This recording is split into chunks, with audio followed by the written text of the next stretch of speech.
Of Morning at NTV, and in our Kickstarter this morning we look to election campaigns and their effects on health, be it physical health, mental health, and any other forms of health, as we will learn today. And so as Uganda is moving closer to the 2026 general elections, guess what? It's now a proper countdown, 30 days to go. The political landscape is continuing to heat up, from intense online debates to village level mobilization, rallies, media battles, to mention but a few. Yet at the end of the day, elections are meant to be a democratic process, and yet the pressure, the uncertainty, and heightened competition is often placing a heavy emotional burden on voters, on candidates, on campaign teams, and even on families. We look to recent assessments showing increasing levels of anxiety, increasing levels of stress, increasing levels of tension associated with politics. Now, when you hear that a certain presidential candidate is coming to your area code,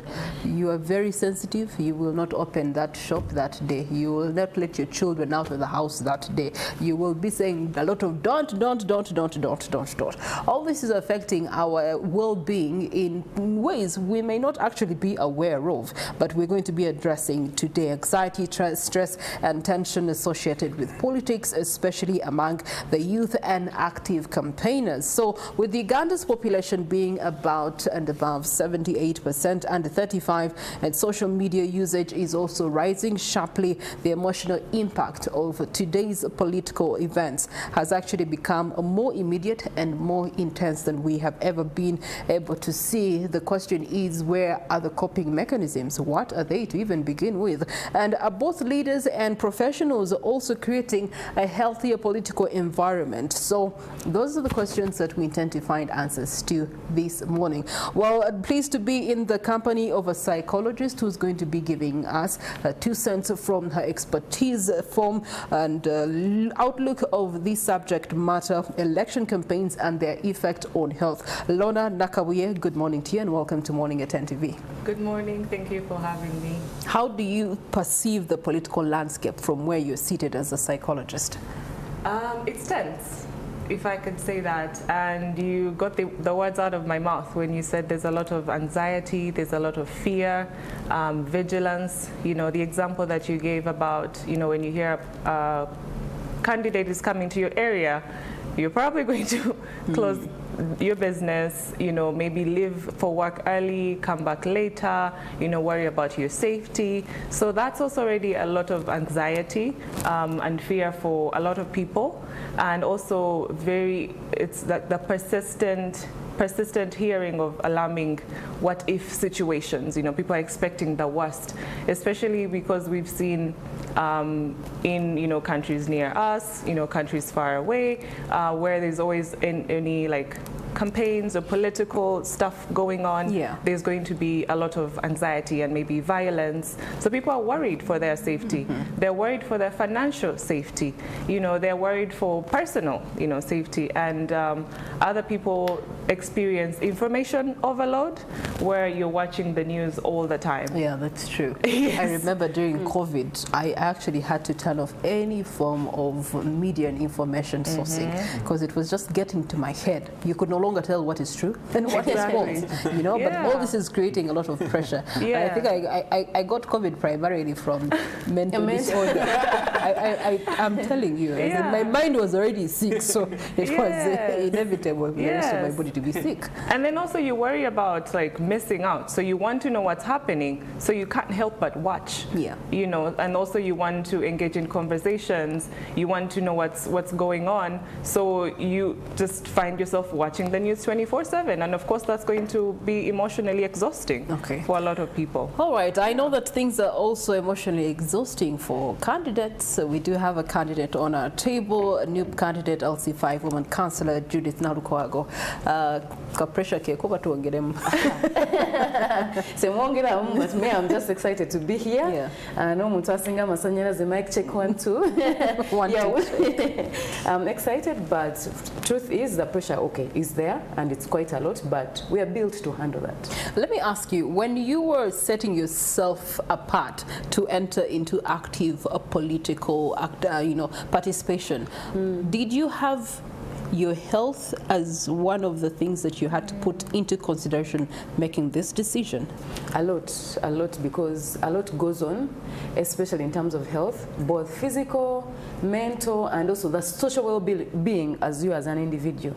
Because as a candidate, when you enter this political arena, first of all, your social interactions become thinner. From the broad, you know, when you have broad social interactions, you're happy, you know, you can talk to these different kinds of people. But when you enter the political scene, especially what we have in Uganda today, where there's a lot of division, there's a lot of all those things, so your circle becomes so small, and then you become careful who you interact with. You see with the abductions happening here and there, you're too careful in that it messes up with your mental health. So, of course, when you're going in this arena, you have to put that in mind, that such and such things are going to happen. And then you also put up mitigating factors. What are you going to do when this happens? For example, you've seen a lot of police brutality. So you as a candidate, how are you going to avoid that? Probably you don't lose a leg, you don't lose an arm because of politics, because of an election. Yeah. So those are things you always have to put in mind when you're going into a campaign. Wow, that's a tough decision that you had to make there. We also do have Daniel Kamara, who's a nutritionist. And Daniel, speaking of what has been shared as the introductions from the ladies, in your perspective as you're coming to this table from a nutrition perspective, wholeness and well-being, your cause, what do you perceive are always the missing gaps for people who are having to position themselves in stressful environments?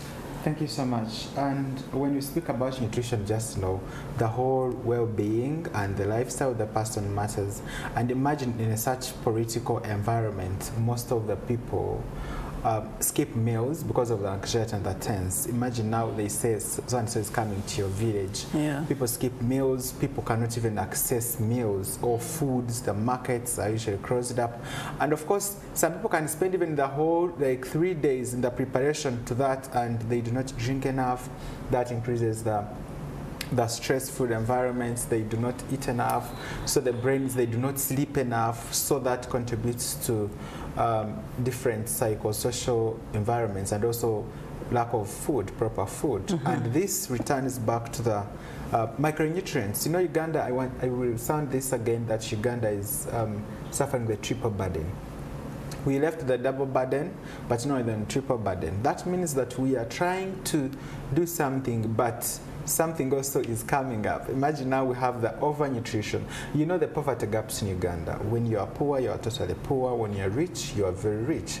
So this means that some are overweight or obese, others are underweight or undernourished, whereas others are micronutrient deficient.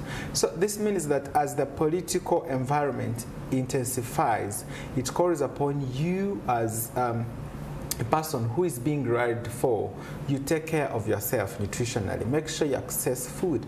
Do not skip meals. If you're able to go and listen to the campaigns, please carry a water bottle.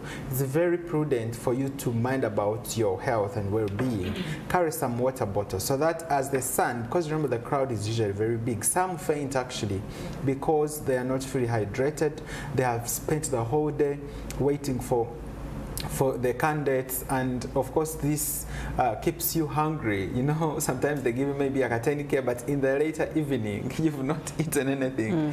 And all this keeps you in the need of a healthy diet, and this will count in the near future to you. Some people are actively actually rallying for the whole week, going with certain candidates and so ever. Make sure you eat healthy. Do not skip meals. Sleep for the required hours, because when the brain does not sleep for the required hours, you find that there is always that craving part. You know, when you do not sleep quality hours, you wake up at 3, you find you want these quick snacks, and you find you want quick sugar, quick fixes. Yes, all because right, the brain is always in the Speaking of sleeping, Nalukwago, how many hours do you get to sleep as a candidate? Just yesterday, I slept, I think, at around 2, and by 5 hours a week today. So sleeping becomes an issue, honestly, in the campaign season, because during the day you're actively involving with the voters. Then in the evening you have to involve your team, because a campaign is both mobilization and organization. You cannot separate both of them. So during the day you're mobilizing, then at night you're organizing. And then of course you have personal life outside a campaign. So especially people who have families, you have to go back to family. Like for example, my presidential candidate, His Excellency Robert Chagulanyi, you can imagine he's on trail in northern Uganda for 6 days. Then he has to come back to Kampala for that one day. And you see the roads he uses, like the whole night, the whole day he's traveling. Yeah. So you can imagine sleep is never enough. In fact, some of us are almost developing insomnia. So the challenges, and you know, when you don't have enough sleep, it also messes up with your mental health. It messes up with your ability to eat. How many meals are you having a day? Sometimes I have once. Sometimes I actually eat the next day. Yeah. It happens. Sometimes you skip. Yes, you skip, and it's inevitable. Like, you try your best. I'm someone who loves food, by the way. I really love food, so I try my best to get food as much as I can. But sometimes you're so taken up by the campaign, you forget to eat. At some point, even the body gets used that it doesn't even demand for food. Until probably in the night you feel like, oh my God, I haven't eaten anything. I'm hungry. That is why you look at many of the candidates lose weight during the election. So the election period is very intense. It's very demanding, and especially in terms of food, sleep, and also what you, like I've told you, what you have seen. Especially, I really don't like talking about it, but it's inevitable. Especially in our country, Uganda. Other countries at least have peaceful elections. In Uganda, we don't have peaceful elections. So on top of the physical demands on your body from the campaign, you're also faced with brutality from police, from the army, from goons, from other different so you're parties. ever engaging, but with tension. Yes, exactly. That's very built in your body. Is just too much. Okay, this is where I want to turn to Lorna. Studies are showing that nearly 1 out of 4 young Ugandans today and in this political season are feeling politically overwhelmed during this process, and the testimony of the candidate Nalukwago does build to that. Begs the question, what are the elements of mental fatigue that people need to be aware of, from the candidates to the voters and people engaging in this exercise by and large? Because they're the obvious things like not sleeping and not eating, but there's also the non-obvious things that still, because people are not aware of them, it may just slip away, yet it's affecting them at the end of the day. Yeah, good question. You know, yes, there's obvious ones where you're failing to sleep, you're failing to eat. There's also hypervigilance, where, let's say, and this is more so in cases where someone has experienced some type of trauma, maybe abuse or violence in the past related to, you know, political environments. And if this person finds themselves like, you know, being hyper vigilant, let's say the elections come around and this person cannot sleep, they're always looking over their shoulder, worried about, you know, who is going to take me, you know, they're locking their door like 3-5, checking and making sure that it's locked like 3 times a night. They can't eat, they just like, it is a sign of like a trauma. Reactivation. So this is something that a lot of people may not take as important or may not realize that it is happening, where maybe someone is becoming even more violent or aggressive out of just being re-traumatized by any type of political environment. So that is like the extreme level of any type of emotional or mental health challenges for people like that, people that have experienced any type of violence, be it maybe their family member was taken away or, you know, lost their life because of political, you know, violence. That could be something to really, you know, check with yourself. And also, like you said, when you're not sleeping, but then the elections come and go, but then 2-3 weeks, 3 months later, you're still not sleeping, you're still not able to eat, then that becomes something to worry about. So the extent, you know, the number of months or basically, if you experience these symptoms for longer than even past the elections, then that's when you have to, you know, check in with yourself, check in with a professional, because that's something more serious. How does it affect people's behavior online and offline? Yes, of course someone is going to be tense and they're going to want to express themselves, be it in conversations as social people and also conversations online where they're expressing their, mistrust, worry, fear, anxiety, hope or hopelessness. So of course you're going to get everyone and anyone's opinion over online and offline, and that also brings a lot of fear among people because you're hearing, extreme situations like this is probably going to happen and everyone has to close up, and we've seen what's happened in other countries. So of course everyone is going to be on edge all the time, and that is very worrying. What happens for the case of Nalukwago and who's representing candidates who ideally don't have a safe space? Because as she alluded to, her social circle was big before she entered this journey, but now today it is thin and lean, and she also has to be sensitive where she lays her worries and her concerns. And that's very worrying. It's very sad, because of course there's also that paranoia that comes with, if I share this with this person, they're probably going to see it maybe as a sign of weakness or use it against me. I don't know who I'm talking to. You're worried about everyone that you talk to. So that's where the professionals come in, where you feel like this is a safe space where I can talk about these things, not worried about it coming out, to my people, my relatives, or the people that I'm running against. All right. Nalukwago, we'll later want to find out from you and probably your camp by and large, are there any mechanisms that are being adopted on a bigger scale to ensure that people participating actively, there are different areas of health that are actually catered to? But I'll turn to Daniel for now. Daniel, the campaign season is now intense. It's December.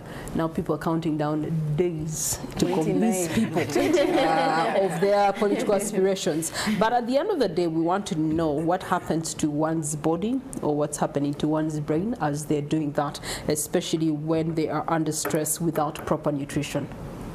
Wow, that's a very important question. And when you miss meals, the effect does not come there and then. Of course, some can come immediately, but the long-term effects are usually the ones that we should pay attention to. So one, we should know that as the campaign is through, I want to first give tips. People should learn actually how to carry some packaged food. If you want to go and spend the whole day in the campaigns, you can carry packaged food like roasted nuts, seeds, some food with you so that you can fully do your work, so that you do not skip meals, just like Nalukwago said, that sometimes you can miss meals, not intentionally, but because of the pressures and the work she believes she has to complete at the end of the day. So the brain and other organs, the whole body fully depends on nutrition for it to fully function. Remember that if you are meeting your dietary requirements every day, remember now in the campaign trails, if you are very active in moving with candidates, your nutrition needs actually may double the ones you are taking. That means that you need an extra meal added to yourself, so that your body can meet the demands. The brain and other organs like the liver, the kidneys, all those actually fully depend on nutrition. So the brain, when it is stressed or without food, you cannot fully think or fully function. So some of the signs actually that you are burned out because of nutrition, some of them go into hypoglycemia. So some, you've seen them collapsing, that's hypoglycemia. Number one, shows that your body has been fully depleted of glucose. Now you need to rest or eat more food to revamp the lost glucose due to shouting, even speaking, you use energy, you use everything. And every moment you do something, even moving these arms like this, that's energy being burned. And the brain, when it is not fully functional, some other signs can actually, when you collapse, and now that means you're going into, you can even have a brain fog. And this happens when the body has been fully dependent, like on sugars. You find some of you are actually dependent on snacks, just like I said before. But the sugarless snacks and the salty snacks are the most dangerous because you have no control over this salt and it is too much. So you find that now you are taking a lot of sugar, not intentionally, but because the food that can be accessible in your movements as you move around. Now you find that if you take foods with too much salt, now you find it is going to retain water, and all those will come back to the organs again. So for you to be free functional in these campaigns, you have to eat whole food. I want to sound again that every day should meet 3 complete meals for you to be free functional and compete fully in these campaigns. Daniel, allow me to be in the mind of the candidate. Every day eat 3 meals. Mega, it's not possible. Because, for example, we'll take the case study that is between us here. They pick it up from morning, so the best option of her taking her first meal is before, very early in the morning. Thereafter, they're going to be on the move, which on the move they cannot easily access safe food, by the way. And so the next opportunity they have is in midnight. Exactly. Which is not even advisable to which you're going to say is also not healthy. So I'm asking, does me carrying my, you said packaged food, Yes. Yeah. If I carry dinners and eat them breakfast, lunch and supper, does that count as 3 meals? No, it does not. So I'm speaking in this sense. So Nalukwago wakes up at 6, takes whole complete breakfast.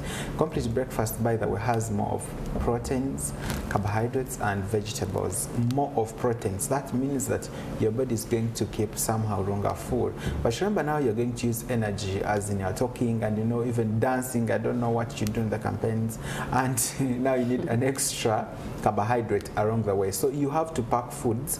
Like if you have a chef at your home, if you can cook food by your own, make sure you pack health food. You can pack some fruits, you can pack some sweet potatoes, you can pack cassava. Yes, this is practical. You can pack cassava. You have these nice packaging materials. You feel shy to pack cassava? No, you sit in your car. When it is lunchtime, you just take a break, or you are moving to another station. You sit in your car with a bushera bottle, a big bottle of bushera. Take 1 good sweet potato, 1 apple or 2 apples, take your mug of bushera with that bottle, then you continue the trail. You have to make sure you fuel your body, because you reach on that campaign, they'll say, oh, she didn't have vibe today.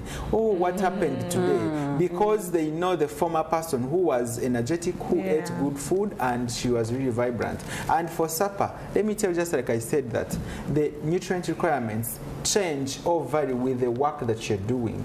Even if you ate at midnight and you're waking up at 5, sometimes you find you are burning the energy.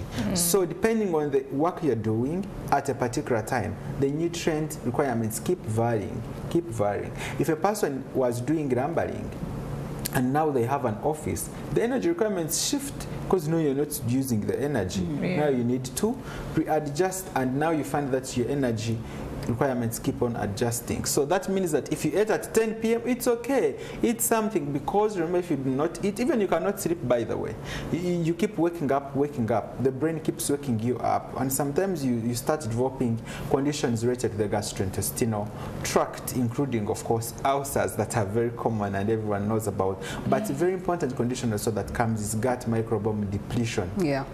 You know, the bacteria that sleeps in the gut that keeps it healthy, keeps you actually, the brain, the gut-brain axis. She's talking about mental health. The gut-brain axis is one that controls the whole brain development and growth and the patterns, the way we behave and everything, and all results from the foods you've been taking. So this means that for you to think critically, you have to take care of that bacteria also. Making sure if you skip a meal, take some yogurt, probiotic yogurt. You have them on the market. Take some fermented bushera. You need all this. Carry some boiled eggs in your car, in wherever. You have to be very cautious on eating, because eating is an independent variable. Remember, you are not assured that you will win or lose. So imagine now you are losing with diseases, and now you are winning with diseases. That means that even the command you're going to make should be told to the hospital. And if you lost, now you become more mentally damaged, because now imagine you put a lot of time, you didn't eat, you were sick already. And by the way, just like I said, these effects do not come immediately. You go to the health facility, they will tell you, oh, you developed this and this. You're like, hey, when did I develop this? But it came during the campaign trails that you didn't pay attention to. So you have to eat, Honorable. You have to eat. I believe, Nalukwago, you've been marking yourself against what the nutritionist has been saying, and trying to understand where they're coming from to say that your health is your wealth, true to what they allude to. If you're not taking care of yourself, then who's going to take care of you? So during campaigns, we often seeing candidates running left, right, and centers, working long hours. You say you you end up sleeping at 2 a.m., waking up at 5 a.m., meaning that you're really having 1 hour of sleep. If we're to be considerate of the brain also has to shut down, then you're practically having 1 hour of sleep. How are you able to manage and absorb the rising stress and anxiety around you? Thank you, Regina, but before I actually answer the question, I would love to also bring some context, which I feel like we are not putting enough emphasis to, especially the context of the health in terms of, I've talked about physical brutality, because me as an opposition candidate, that is actually what we're going to come to that one. Okay. Yeah, we're going to come to that one. So what usually I do as an individual, because I'm happy that all of us here, the three of us who are here, have a medical background. We are all of us medics. So when I approach these campaigns, I approach them from a point of knowledge. And I also try to share with other candidates. So what we do is, like he said, I pack food, not the boiled food, because that one, by the time you try to eat it, it's cold and it's not good in your system. So I pack, like he said, gin, sometimes I pack biscuits, even if me as a dental surgeon, I tell you don't take biscuits. But in the campaign trail, I pack them. But I also pack bushera. Yeah, bushera is a good thing of mine. So I pack it a lot, so that in times where I am in the car, probably I can be sipping on something. But also, what we do is, when you go to sleep, what I do to myself, because I'm sleeping for less hours, one, I switch off all gadgets, so that there is no phone coming through, there is no message coming through to distract me. So that if I'm sleeping for 3 hours or 4, they are 3 and they are the deepest. Nothing should distract me in those 3 hours, because you know there are candidates who leave their phones on and at night they're calling them, they're picking phones. I don't pick phone calls when I'm sleeping. Yes, so that is what I do. And then the other thing is water. Water. I wish candidates knew this, because if you get depleted of water, that's why actually many people faint at rallies, because they don't have enough water in the system. People are getting headaches here and there. I take a lot of water. At least in a day, I take like 5 liters in the campaign, because you're speaking, you're doing all this. And also I adopted to dawa tea, because dawa tea has ginger and honey, which is good for your vocals. Yeah. So you know, we speak a lot in the campaign trail, so sometimes the voice can get disorganized. But when you go back home and take some dawa tea, it goes back to normal. So I take a lot of dawa tea, so I would advise any candidate who is speaking a lot on the trail, please take dawa tea. It will help you. As long as you put a lot of honey, it helps.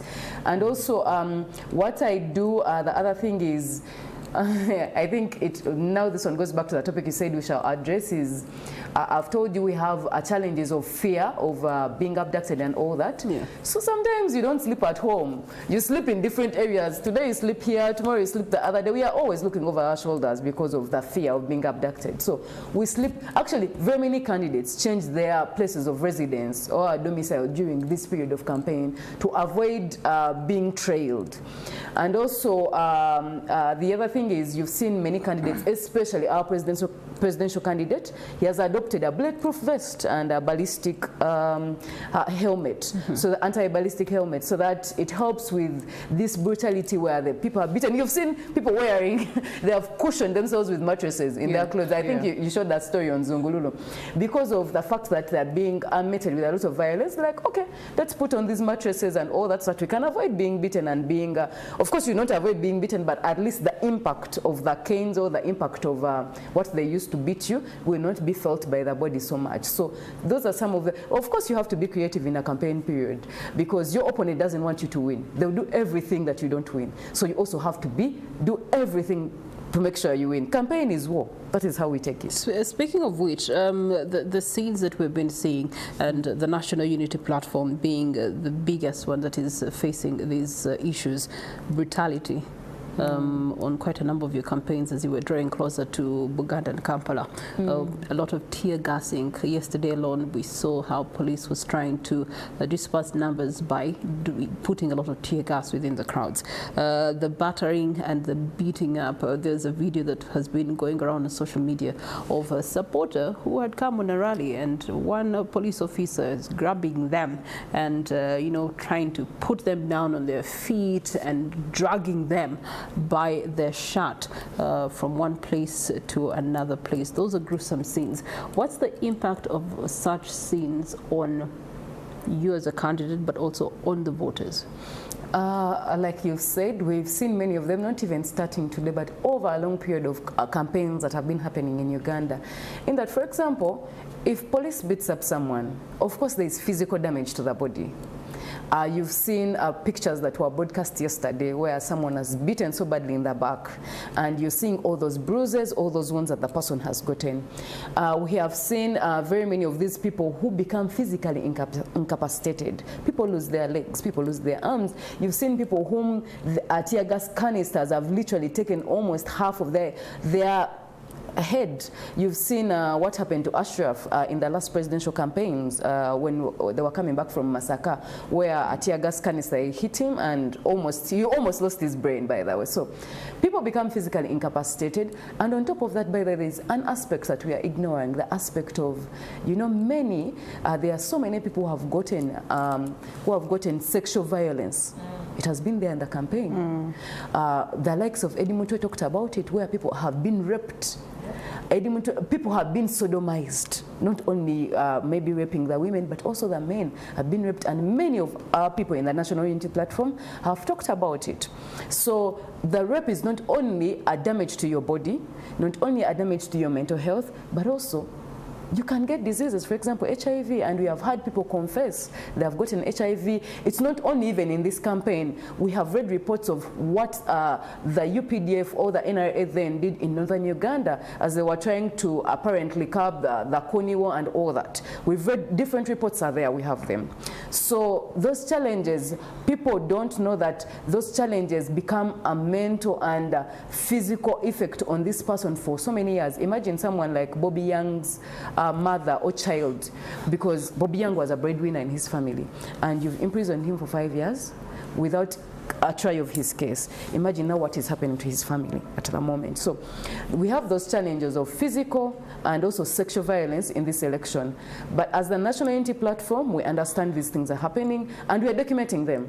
It's not that we are just letting them go. We are documenting them because we know there is a time when we are going to take over this country, when a new Uganda comes. And everyone who has participated in the political violence of different individuals in Uganda will have to face the law. Let me just interrogate a little bit further. While those are the realities on ground, how is this distress being handled at your organization's level? So what we do, first of all, like you see in our morning briefs, it is clear we speak to our people. Please make sure you are as peaceful as you can, because peace starts with you. Promoting peace starts with you as an individual. Don't provoke anyone. Don't throw stones. I know tensions can be there in an election. An election brings a lot of euphoria. It is normal, because this is not a church gathering where we are going for catechism. It is a normal thing, just like in the bar. An election brings a lot of euphoria and excitement. But then you have to be able to control your excitement. Don't provoke anyone because you're excited. So that is the first thing we tell our supporters. Please be peaceful and abide by the law.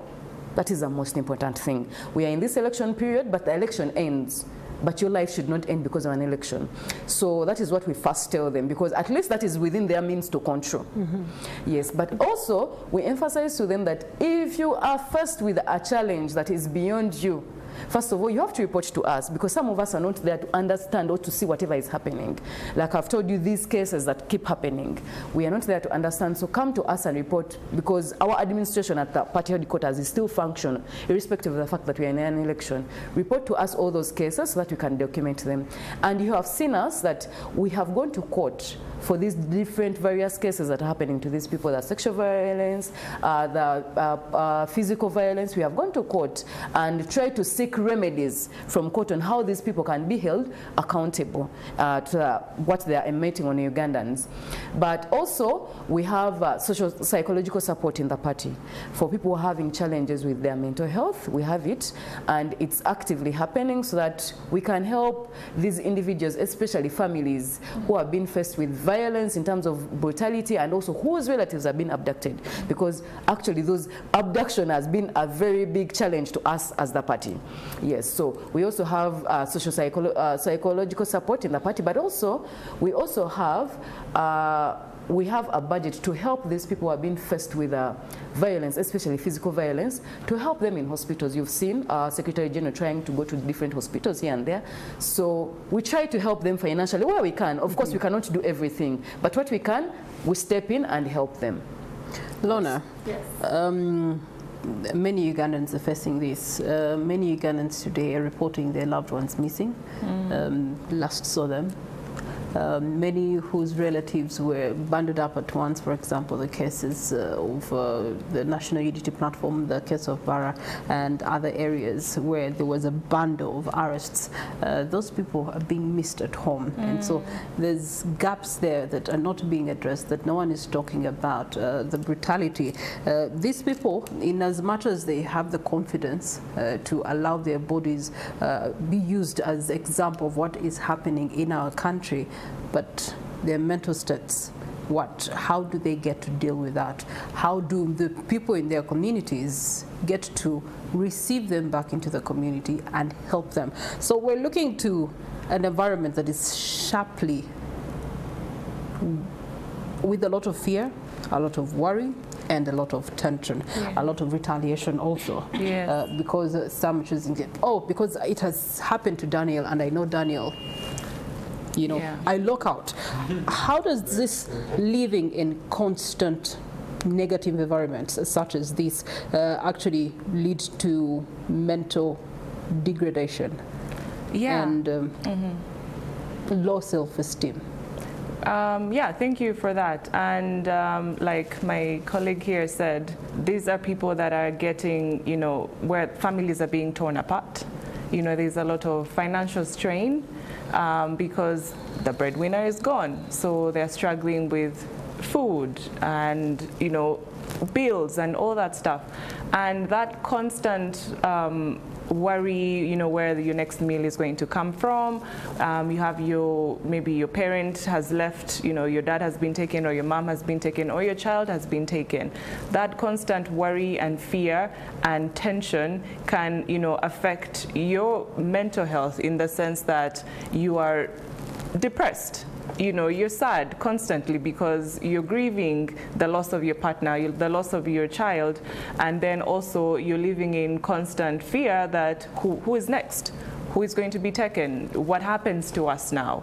You know, and then you're also physically, you know, the constant chronic stress and tension, you're not sleeping, you're not eating. Also that's affecting, you know, your physical health in the sense that you are, you know, developing different diseases physically. You're you know, later on, you could be diagnosed with post-traumatic stress disorder, or, you know, chronic depression or anxiety. And that's why I talked about if these things persist over time. You know, these are the diagnoses that you could possibly get. You know, so however, these are not things that many people are aware of. You know, people that are in the communities, people with, you know, let's say, lower socioeconomic standards. Like, these are people that may not be, these are things that people might not know, you know, or signs to look out for. And these are, then you see, what we see is increase in maybe alcohol use, or drug use, or violence in families towards partners or towards children. You know, these are people that, quote unquote, become the social misfits, you know, and we don't realize that these are people that have experienced some traumatic things that have put them in this state. So long term, it becomes a problem for everyone involved. If not addressed, Lorna, what are we looking at as the greater impact that the country will deal with post-elections? It's scary. We're looking at a community of people that are highly, you know, traumatized, you know, people that are, you know, experience chronic stress that are now looking, you know, we're going into physical, you know, maybe poor heart issue, you know, bad, you know, heart issues. We're looking at people that are, you know, malnourished. people that, you know, have an increase in violence, be it online, offline, from partners, you know, towards children as well. So we're looking at family instability. We're looking at an increase in substance use. We're looking at an increase in violence in general as a community. So if these things go untaken care of, this becomes a problem for the community. Okay, Yeah. all right. Well, our country is going to, you know, those days in 2026 when you'll be hearing different ministries, different CSOs coming out to say there's an increase in disease burden, there's an increase in the crime rates, there's an increase in substance abuse, there is an increase in violence. Guess where it will all be coming from? It will be coming from the tension that is building up. It turns out being in power can be extremely stressful. Kickstarter election campaigns and the effects on health. And we do have our guests, Lorna Nakabuye, a psychologist. We do have Judith Nalukwago, who is a NUP candidate, LC5 Woman Councillor. This is in Makindye West. And Daniel Kamara, who is a nutritionist, who I believe I'd like him to respond to some of the things that had been alluded by the ladies earlier on before we went into the break, and have brought into light some things that we might have to put more emphasis on in discussion, and also emphasis on in mindfulness. Health is wealth, as I earlier said. And so one of the things that we have seen on reality in ground, some candidates are losing weight. Other candidates are putting on weight. You know, it depends on who. So that speaks a lot into nutrition, but also more so into malnutrition and its stance, futuristically speaking. There's also the micronutrient deficiency that you earlier alluded to. So we wanted to understand what, in these spectrums, what should people expect of the times to come or the seasons to come. While we have 30 days to go to the election, but also post-election, what are the realities people are going to be facing around these things? Thank you so much for the wonderful question. And just like you've said already, overweight, undernutrition, and the hidden hunger, the macronutrient deficiencies, those are the triple burden we are facing. Now, just like you've observed some candidates losing weight, that means they are not meeting the dietary requirements. They do not realize that campaigns require additional nutrient requirements. Now you find that they are not meeting the dietary needs. You find, for example, if a person is supposed to eat 3 times, just like she said, she misses meals. Now the body will try to use the little sources that are on the body to burn the energy that she has, and she starts to get emaciated, whereas others are gaining weight. Now, there are also emotional eating. In this campaign trail, as a person, you know, there are these people who are like, oh, despite all this, I must pass at this restaurant, I must order something and spoil myself. I'm not dying in this campaign. What is it? Am I the one who brought this suffering? And now also the people who have the campaign budgets, those people who run with the budget, you find they're ordering, you know, these junky foods, and they are eating very well. And remember, they leave the health eating. When you're emotionally depressed, by the way, or stressed, or in any way, you find that you want to impress yourself and the body. So you find you are eating what you think about, not what the body requires. So you find most of the people are like, I want to spare myself. I want to do this for myself. I want people to see me like this. And all that much, you find that you are doing an injustice to your body. Now, of course, in the near future, expect more people to be obese or overweight, because you all know that 1 in 3 Ugandans as we speak right now is either overweight or obese. One of us here, remember we're already 3, so one of us is either overweight or obese already. So we are not going far, just one of us here. So that means that we have a lot of things to do. Now imagine the non-communicable disease burden is going to triple, and mental health is part of the non-communicable disease. But look into now the future for this. If campaigns remain intense like this, and they increase the burden, now you find that now obesity increases due to emotional eating. Whereas the people not meeting the diet requirements also there, very many. And you know what brings this? Because people don't plan ahead. That's number one. But also number two, because of financial constraints. Number three, food accessibility in such campaign trails becomes a problem, because you find, for example, you've been fetching food from a certain district, bring it to your family, and you find, but now you're in a campaign, you want to move the candidate, you want to support them, and you find that even your family, for example, household, and in these campaigns, they are not providing for their family. All the money goes into the campaign trails, and their family is left alone. You find you've been living maybe 10K home, but now you live 2K, 3K. Even the money goes down, by the way. If you're supporting someone, you don't want to see any loophole. It's like at the party, if you've been the chairman and you see something missing, you touch your pocket to make something come out. So you find that your family at home, the children, 3 you've left at home, they are not meeting the diet requirements. And it's a holiday. Children, you find they are hungry. There's a family that is taking, you know, this mukari tea, black tea with cassava in the morning for breakfast, for lunch, and for supper. Because the heads are actively in politics and they are moving up and down to support their candidates, please do not neglect your family in the name of campaigns. Provide for your family. Because remember that 26%, 26 children, 100 of our population here in Uganda are still stunted. And you know that whereas the government is trying to do something whatsoever means it can, try to do this thing at your household level. It all goes back to you, because remember, the effects will come back to you, not come back to the government and whatsoever. So I want to once again say that the micronutrient deficiencies, the hidden hunger, this one actually is not evidenced physically, unless now I say, Lorna, come. I see your eyes up, I do whatsoever, simple clinical nutrition assessment, and I find that you have iron deficiency, among others, magnesium, those essential elements. And you find that these ones store up. You find in this campaign, a person can drop anemia. A person has not been having, you know, because you are changing maybe locations and you're not eating the foods you've been accessing at home and all this. Remember, all this rounds about the food security pillars. Some of you have food, but you don't have time to prepare the food.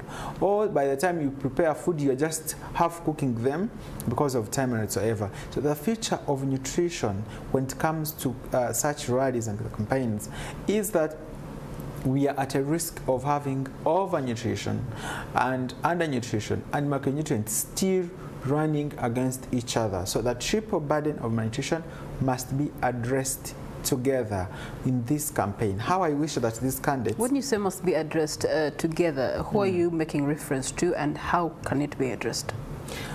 Wow, that's why I'm saying that these candidates should carry nutrition package alongside. When you say health, don't just say health only, look at ambulances, look at health facilities. No, start emphasizing self-care.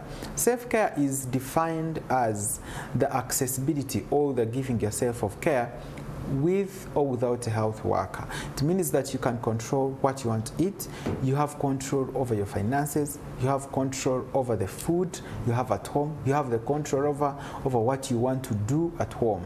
Now that means that, remember, 75% of the diseases we have in the country are preventable. That means that nutrition plays a very critical role. So self-care must be encouraged, even in these campaign trails. Madam Nalukwago, tell people about self-care, telling them that when they brush their teeth, it's very healthy, telling them that eating 5 portions of vegetables every day is essential to reduce the burden of hypertension, heart diseases, you know, stroke, among others, is very critical because it prevents your population in the near future. If they keep on taking the trans fats, the vegetable oils that are in the market, you know, these chips, fries, and so ever, and such campaigns, you find it is the food actually that is accessible because it's the roadside food, the chapatis, the road access. All this puts them at a risk, and that's not self-care actually. Self-care, it's not taking what you want by the eyes, it is taking what the body wants. The eyes lie a lot, you know. Even the persuasive advertisers also confuse you. They want you to take what they want, but what you don't want. That means that you have to pay attention to every food detail. You have to pay attention to everything that you see. Okay. emphasizing self-care. Hydration is very important. I must say this. Ugandans don't drink water. Priscilla, where is your water bottle? I'm beginning with you. We have to make sure that we encourage people to hydrate fully, and taking at least 3 liters every day is very healthy. I'm happy when you say that you take 5 liters. That's very important, because remember, the body is all controlled around by water. Only in the body. As you speak, as you walk around, as you dance, I have seen lots of exercises on the campaigns, because you want to kusanyusa the people there. You have to make sure you do self-care a lot, and sleep cannot be left out. On that note, this is a question to all of you. Should political parties, organizations and activations actually be required to include mental wellness in their strategies, in their activities, and ensure that there's health support for their teams, and that is primary teams and secondary teams? I'll start with you, Lorna. Yes, 110%. These are things that are happening. This is the reality of the situation. And like the nutritionist said, that mental health challenges, or diagnosis is one of the non-communicable diseases. So it is a thing that should be targeted when you're talking about health, because when you're not mentally healthy, it's very likely that you're not going to be physically healthy. So it's important for candidates and also, different institutions to make this a point to educate, sensitize the masses about it, talking to them about burnout, talking to them about warning signs for maybe trauma-related situations, depression, anxiety, fear, anything along those lines, family instability, violence, sexual abuse, that happens on the campaign trails. These are things that need to be addressed to the people among the candidates themselves, and also the people they are talking to, because it's very important, because like we talked about earlier, these are things that are now going to come out a few years later. We're seeing an increase in numbers of these things, and we're wondering, I wonder what happened. Where did this come from? And yet, if we had been sensitized, these are things that people would be aware of. Telling someone, if you see this is probably a sign to go get help. If there's an increase in violence in your home, seek some help. This is probably where it's coming from. An increase in substance use, or drug use, or whatever it is. This is maybe a result of trying to cope with different mental health challenges, or the stress that is going on around people. So yes, it's important for them to highlight. Okay. Yes. On that note, Candidate Nalukwago. Yes, institutions, because political parties are institutions. Institutions, this should be a requirement that mental and psychosocial support should be given to people at different levels. It may not be in terms of course, as a party, what we do is we offer that. We do not offer maybe financial support, but we have people at the party who help out, like I told you before, with the mental health of these different people who have been brutalized, people whose families have been they've been separated because of abductions here and there, but also to candidates. It's important before going into an election season. We always have those small seminars where our party talks to candidates. For example, before giving cards to these candidates, we told them, for example, you're competing for a position, you're 10 people. It's only one who's going to get a party ticket. But we understand the mental challenges it comes with, because you're expectant. And if you don't get the party ticket, of course, there will be challenges with your mentor, your team, and all that. Yeah. So we talk to them and advise them that these things happen. They are normal. And you don't have to be a leader. You don't have to have a position. You can be a leader even without a position. So it's about also emphasizing those aspects to people and making them understand that this is not the end of life. There is life after that. Life is not determined on a win or loss. It's you who determines how you want your life to be. And also on the aspect of, how we always always encourage our people to speak up on the challenges they get. You know, she talked about coping mechanisms. You know, some people try to compartmentalize what happens to them. But for us as a party, we tell them, no, it is very good that you share. Share with someone you trust. Share with the party. Are you ready to share with Ugandans as general? You've seen us, especially in media, bringing these people and they're sharing their stories on what they went through in the basement where they were taken, on what they went through as sexual violence. Many times when our problem is shared, it's half solved. And actually we've noticed that many of these people who have shared some of those challenges they have gone through, somehow their body has been able to release and they made peace with themselves. So we always encourage our people, if you can share, please share. But if you prefer to handle it that way, any way you prefer to handle it, it is okay. And also, as a party, you know, we have different departments. We have a department for professionals, which I head in the party on the NEC. And as medical people in the party, we are also there to help them in all these different aspects. Of course, we talk to the party that this is what we want to do in this, and they're always willing, as long as they can put in the support. We always give the support that is there. Yes. Okay. So I believe the party, as an institution, has to offer that support. Okay, Daniel. Yes. Well, thank you so much once again. I doubt if these parties or what recommendations would you have? Yes, actually, whether they hold like nutrition talks to know the foods they should have, at what amount, and of course, if they have a budget for nutrition for their candidates. So on this, I would actually recommend that before any election takes place, or as you converge to go and rally people, you should prepare a budget for nutrition. Because remember, your team, especially the team that moves with you, they should be able to access food. As for you, you miss meals, your team needs to have food, and they need to know the day requirements. You know, they have to meet all the nutrition necessities for them to perform to your level best. Number two, we have to always sound self-care to the teams that we are having. Remember, sometimes you love a person but they cannot meet your needs. You have to pay for a call. So self-care is one of the most sung now in Uganda by the Ministry of Health. And I would want to sound the same trumpet that we encourage self-care, especially nutrition, hydration, carrying your own water, carrying your own fruits, very important, and looking at what you want all the time. Number three, I want to encourage the political parties to prioritize nutrition, education to their rallies. On your rally, you can actually bring people to tell them about health. Not every time you want to give them your manifesto. Not every time you want to tell them about roads whatsoever. Talk to them about nutrition and health eating. Yes, they can do these things at their home. Remember, for you, the roads will come after 5 years or after many years. But nutrition, they cook every day. They eat every day. Don't suffer. Carry health professionals, let them do your campaigns very well. Okay. You know, that would be very much all right. Allow me to close with Lorna. She has a special submission, but also we have seen a lot of heightened tensions and people becoming a little bit different, especially with how they express themselves on social media because of the exposure and the tensions that are around. What patterns have you observed, and how can people actually guard themselves? Patterns we've observed, you know, of course, the change in behavior, a lot of expression, be it like healthy expression where, you know, people are sharing their concerns more of, you know, in the sense of awareness.